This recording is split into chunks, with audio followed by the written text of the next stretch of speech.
Con el paso del tiempo y la llegada de la posmodernidad, muchas ideas y conceptos se fueron desvaneciendo. Uno de ellos es la verdad. Solemos escuchar en los medios de comunicación que atravesamos una posverdad y que la verdad se transformó en diversos discursos interpretativos y construcciones narrativas. ¿Qué quiere decir esto? ¿Qué significa realmente la posverdad? ¿Cómo surge? ¿Quién la construye? Para responder estas preguntas, hablamos con Nahuel Michalski, filósofo y docente especializado en política. Bueno, Nahuel, muchísimas gracias primero por este espacio que nos estás brindando. Para arrancar esta entrevista quisiera que nos definas, por favor, qué es la posverdad. Eh, lo interesante de la pregunta por la posverdad, digamos, ya se encuentra en su propia etimología. Ya tenemos un problema en la propia etimología del concepto porque implica algo que está por fuera o en otro lugar que no es la verdad. Me parece que la idea de posverdad es un concepto problemático para nuestra época, para nuestra cultura, porque está justamente planteando la idea de una no verdad o de algo más allá de la verdad, que es un concepto transversal para el occidente. La verdad, el bien, la belleza, volviendo a las categorías de Platón. No sé si se puede definir el concepto de posverdad, pero sí se puede problematizar desde su propia etimología, plantear una relación problemática con Occidente y sus estructuras, y fundamentalmente en relación a la dimensión con la ética y la política. Me parece que el concepto de posverdad está muy relacionado, estrechamente relacionado con la crisis de nuestras instituciones, con la disgregación social y con un replanteamiento de la noción de sujeto. Me parece que no se puede dejar de lado, no se puede obviar que un occidente eh, sin una categoría rígida de verdad entra en crisis y replantea un escenario problemático para nuestra convivencia social, que es lo que me parece que empíricamente está sucediendo, ¿no? ¿Y qué papel vienen a jugar acá las redes sociales, la web, en esto que es la difusión de la posverdad? Bueno, en realidad pensar una posverdad es, digamos, siguiendo el hilo de lo que acabamos de decir, es pensar que no habiendo ya una verdad objetiva, como lo soñó tanto tiempo Occidente y sus grandes sistemas filosóficos, me parece que implica o supone pensar ya no esta verdad objetiva, sino una narrativa. O sea, entender la verdad como discurso. Y en ese sentido, pensar no ya una verdad, sino una interpretación de las cosas, como decía, como plantea Nietzsche, supone una relación con el emergente tecnológico, con la emergencia de las tecnologías, que si bien el concepto de posverdad como interpretación, como narrativa, que por supuesto en algún punto plantea algo muy seductor para la sociedad moderna, ¿no? Nietzsche dispara el problema de las interpretaciones, no Nietzsche, sino por supuesto el romanticismo poético, Nietzsche como cumbre de ese proceso, pero en realidad estamos hablando de un periodo del siglo XIX, que va a plantear la sustitución de la verdad por una especie de interpretación de prosa de la realidad. Se va a reemplazar la idea de objetividad por la idea de experiencia, la idea de universal por la idea del fragmento singular, cosas que para el emergente del sujeto moderno del siglo XX son muy seductoras, ¿no? Porque veníamos de siglos de autoritarismos, terror político, todo en nombre de grandes universales, de grandes verdades metafísicas. Entonces, por supuesto que atiende a una época, a un espíritu de época, un cierto Geist, diríamos con Hegel, ¿no? Un espíritu, una nueva era. Y en relación con eso, y en despliegue con eso, y entendiendo esto como interpretación, me parece que que la concomitancia se da con el desarrollo de las técnicas y de los sistemas de producción capitalistas que encontraron en estas nuevas cosmovisiones de la posverdad eh, una socia predilecta, ¿no? Nada más conveniente para el desarrollo de una nueva sociedad atomizada, una visión de la verdad sustituida por un fragmento interpretado, ¿no? O sea, por un sujeto atomizado, egotista, infatuado, centrado sobre sí mismo, que va a encontrar en su propia subjetividad, en su propia interioridad, esto que serían las interpretaciones subjetivas del mundo, que hoy se verifica en básicamente nuestra experiencia cotidiana. En ese plano, las redes sociales, los medios, el mainstream, lo que Adorno y Horkheimer llamaron la industria cultural, fueron el refuerzo final, ¿no? El último tornillo de la caja, porque me parece que se va a plantear el desarrollo de una serie de técnicas y de plataformas, que hoy serían nuestras redes sociales, que se van a montar en esta estructuración y van a poder de alguna forma, van a poder plantear un retorno, y esta es mi hipótesis, un retorno problemático a la caverna platónica. ¿Por qué? Porque la caverna platónica, esa, ¿cómo se llama? Esa famosa alegoría del libro 7 de la República, es el primer texto sobre posverdad, donde justamente no hay una verdad objetiva, sino justamente un refuerzo de una serie de sujetos tomados por una interpretación que se da en la percepción de imágenes. Entonces me parece eh, que hoy las redes sociales, el mainstream, la industria cultural, la técnica, son esta verificación empírica de una relación entre posverdad, entendida como interpretación, y una crisis final del sujeto objetivo, totalmente reforzado por un televidente o telespectador, hoy ya, ¿cómo se llama?, de un consumidor de imágenes, que encuentra en esta caverna ya no 2.0, sino 5.0, que son las redes, sus propias interpretaciones seleccionadas, ¿no? Me parece que justamente la posverdad entendida como interpretación a gusto, como decía Max Weber, ¿no? A la carta del consumidor, me parece que hoy está planteando ya no una caverna platónica para todos, sino una caverna personal y doméstica para cada uno. En esta analogía que estás haciendo de el séptimo libro de Platón, en la República, donde habla de esta caverna donde vive el hombre y que a través de esas sombras interpreta la realidad, pero no es realmente lo que sucede, ¿no? Hasta que sale de ahí y lo descubre. Nosotros hoy, con el poder de Internet, tenemos la posibilidad de estar saliendo todo el tiempo de esa caverna, poder informarnos, poder ver realmente lo que pasa afuera. Pero no lo hacemos. Seguimos teniendo una interpretación de lo que nos conviene ver o por qué sucede así. Seguimos casándonos, por una forma de decirlo, con la posverdad. ¿Por qué si tenemos la posibilidad de acceder a todo tipo de información hoy en día? Bueno, yo creo que ahí es muy interesante pensar las tesis de Foucault. Cuando uno piensa la pregunta que me acabas de hacer desde una perspectiva Foucaultiana, me parece que hay un presupuesto tácito, son dos presupuestos tácitos potentes, me parece que hay que cuestionarlos, que revisarlos. Uno es la idea de un sujeto ilustrado, libre, autónomamente racional, que de alguna forma con sus saberes racionales disputa el poder con su autonomía de razón. Yo creo que eso no existe. Me parece que Foucault muestra claramente que ese sujeto desaparece, está en crisis.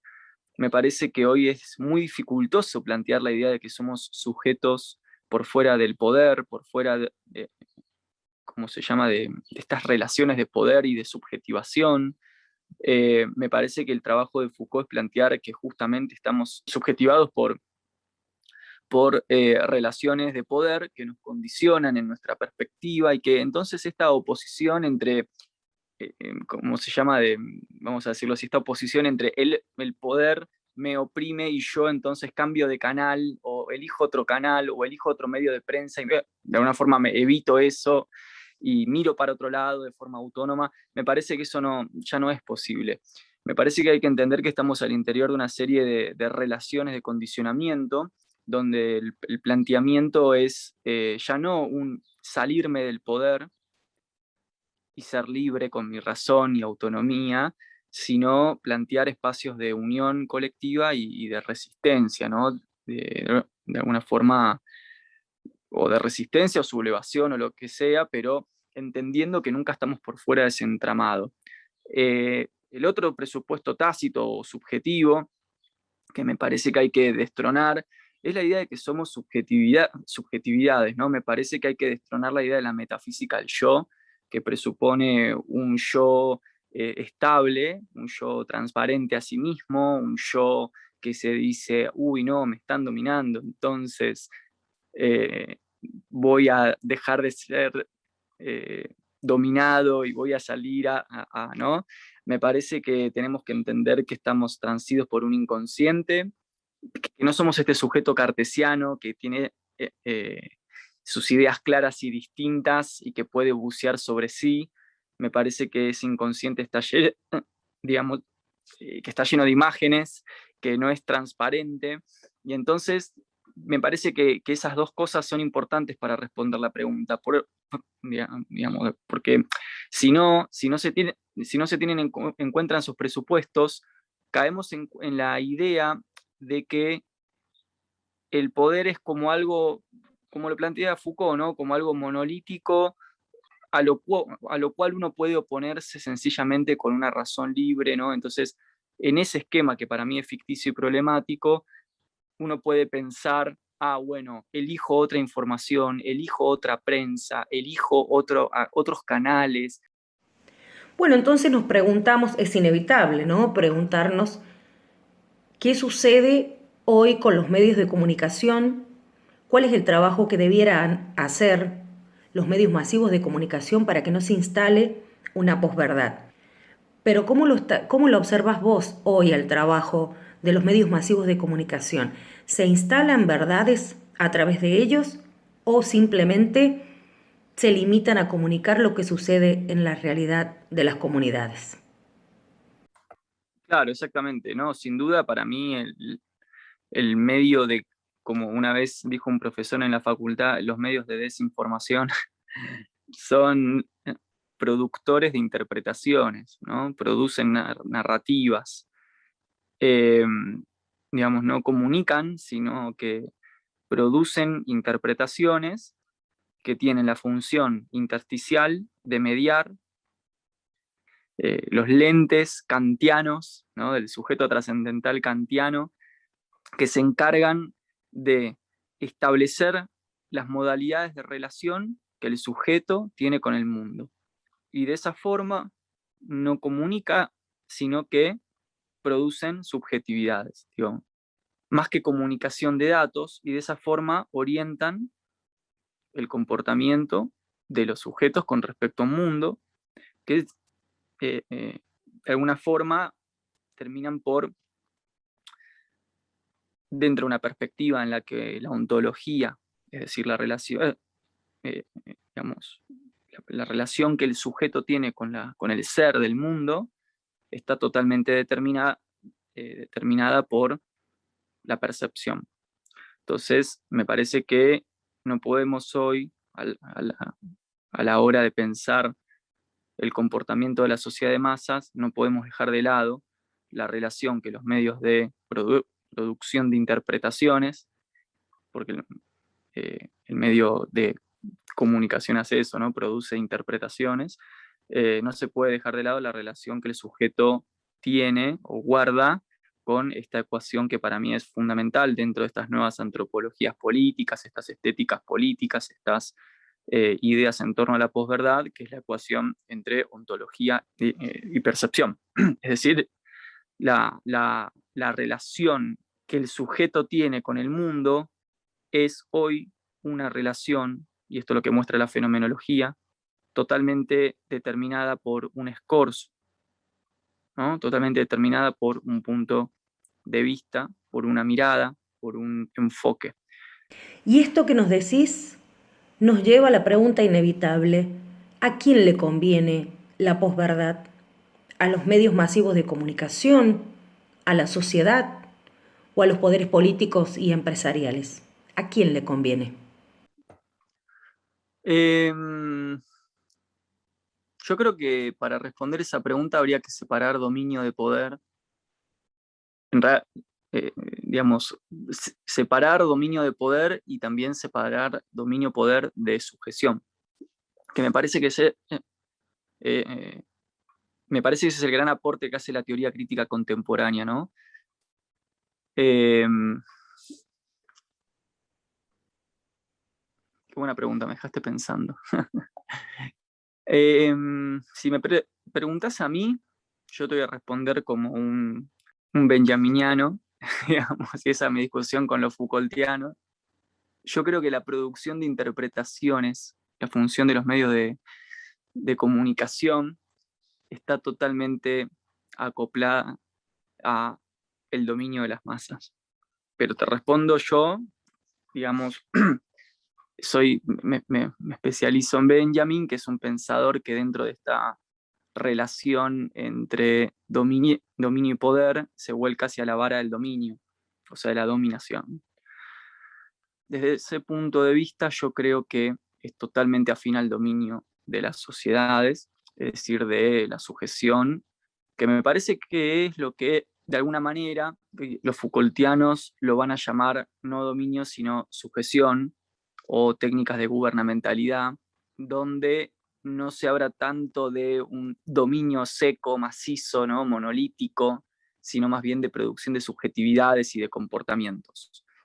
Eso es lo que pienso. Pienso que está históricamente comprobado, creo que es una verificación empírica, que siempre hubo gente arriba y gente abajo, y siempre hubieron castas y esclavos, y gente en el poder y gente sin poder, con lo cual, dentro de ese marco, donde la hermenéutica nos ha planteado una lectura histórica donde no hay verdades universales, me parece que lo que el marxismo crítico del siglo XX plantea es que sí hay una verdad universal, que es la idea de que siempre hubieron dominados. Y en ese esquema, dentro de esa observación que hace el marxismo crítico, me parece que la producción de posverdad y de interpretaciones está al servicio del mantenimiento de los privilegios y del estado de cosas, ¿no? Del status quo.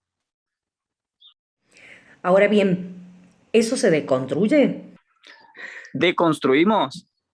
Bueno, a mí me gustan en ese punto parecen importantes los trabajos de Bourdieu, plantean un escenario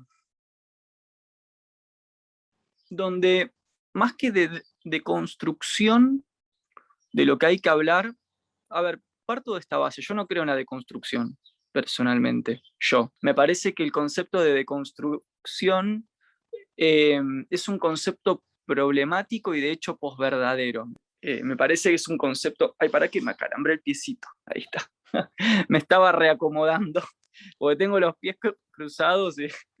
Eh, me parece que el concepto de derridiano que Derrida establece en Degramatología, que es el texto donde aparece la idea de la deconstrucción, me parece que es un concepto posverdadero y un concepto afín a la producción de interpretaciones que plantea muchas dificultades, porque en el fondo me parece que es un concepto que plantea un sujeto que sabe poner al sujeto, al yo,